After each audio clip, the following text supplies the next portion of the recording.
What's going on, kids? Pastor Jacob here with another LifeGroup video. I hope you're all having a wonderful week. This week, we're exploring the book of Exodus. And Exodus, if you remember, is in the Old Testament and comes after the book of Genesis. Exodus is the second book in your Bible, so you really don't have to flip too far before you find it. We're going to be in Exodus chapter 32 today. Remember, that's a big number 3 and 2 right next to each other. Take a minute and find the book of Exodus. I hope you remember where we were in the grand scheme of the story of the Bible. The people of Israel were trapped in Egypt. Pharaoh would not let them go.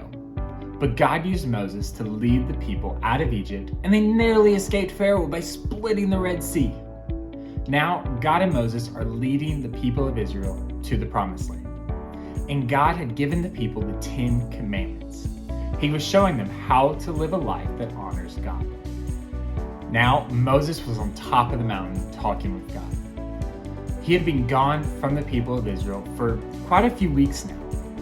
They knew that he was on the mountain talking to God, and they were supposed to wait for him. But time went by, and well, the Israelites got a little impatient.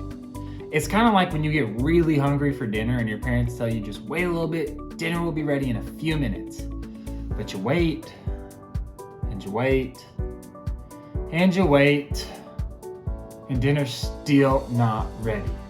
So you decide that you're just gonna go and try to sneak a snack for yourself because you are done waiting. Well, that's how the Israelites felt. They were done waiting on Moses.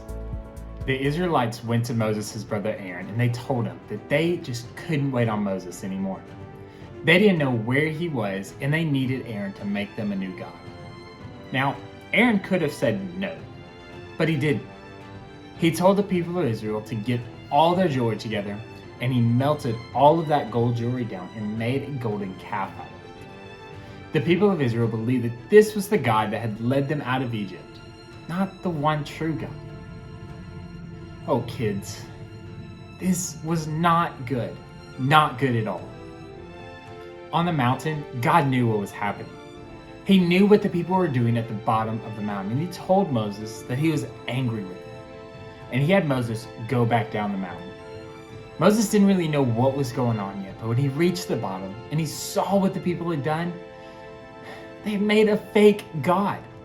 We call these things idols. And Moses had just given people the 10 Commandments, and one of the commandments says, do not worship fake gods.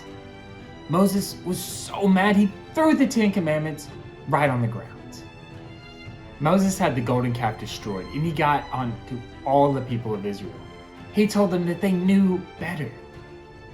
God was angry too, but Moses asked God to forgive the people of Israel. And the thing is, God was gracious. God had every right to be angry and to stay angry at the people of Israel. But because he loved them so much, he chose to forgive them and then continue to lead them to the Promised Land. Moses would go on to spend a lot of time with God. Moses went back to the top of the mountain. He spent 40 days and nights with God as the 10 Commandments were rewritten on new stone tablets. When Moses came down the mountain, he set up his tent and he continued to spend time with God. He spent so much time with God that his face began to glow. People could barely even look at him because his face was so bright. This is a pretty crazy story. But what do we do with it? What does this story teach us? Well, first, I think it teaches us that we should listen to God. God gave us rules to follow. And he didn't give us these rules so that we couldn't have fun or to boss us around or whatever it was. But he gave us these rules to protect us. If we are worshiping other gods or giving too much time to other things besides God, then we can miss out on getting to see how much God really loves us. Second, this story teaches us that sin is a big deal.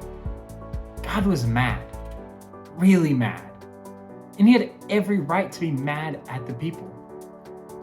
But this also teaches us that God really and deeply cares about us. When God could have stayed mad and just never spoke to the Israelites again, he chose to forgive them and continue to lead them and care for them. We have a truly wonderful God who cares so much about us. And third, we learn this from the very end of the story. But when Moses spent a lot of time with God, people could see a difference in Moses. God changes us when we're close to him. He makes us look more like Jesus than ourselves. How much time have you been spending with God? If it's just a few minutes, that's okay. Try this week to spend just a few more minutes than you did last week with God and see how that begins to change you. Remember, we spend time with God by one, reading our Bible, and in other ways, praying. And so either one of those ways you can try to spend more time with God this week. Now, let's jump into our memory verse.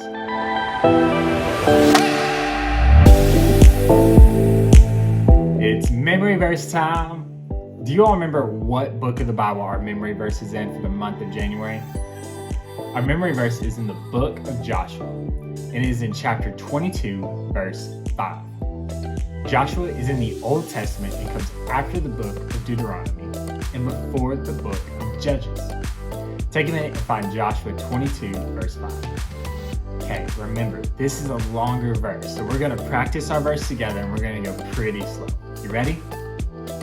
Only carefully obey the command and instruction that Moses, the Lord's servant, gave you.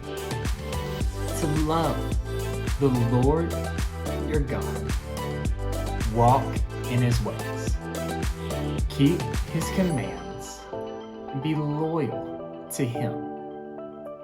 Serve him with all your heart and all your soul. Joshua 22, verse 5. Great job. You guys did so good. I want you to keep practicing your motions throughout this week and see if you can have them memorized by next week.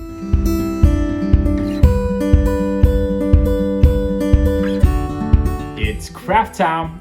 Today, we're going to be making a God is number one sign. So there's two ways that you can do this.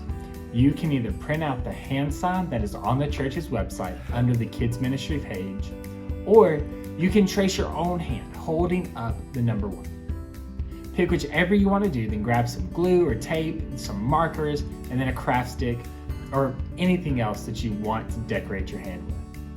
Take a minute and gather your supplies. Our story today taught us about how the Israelites tried to worship a fake God. So these God is number one hands are to remind us that God is the one and only true God. He is number one. So first thing we're going to do, I already have mine made right here. We are going to write God is number one on our hands. And if you want to do both sides, you can do that. Then you're going to take time and just decorate it. Make it as colorful as you want.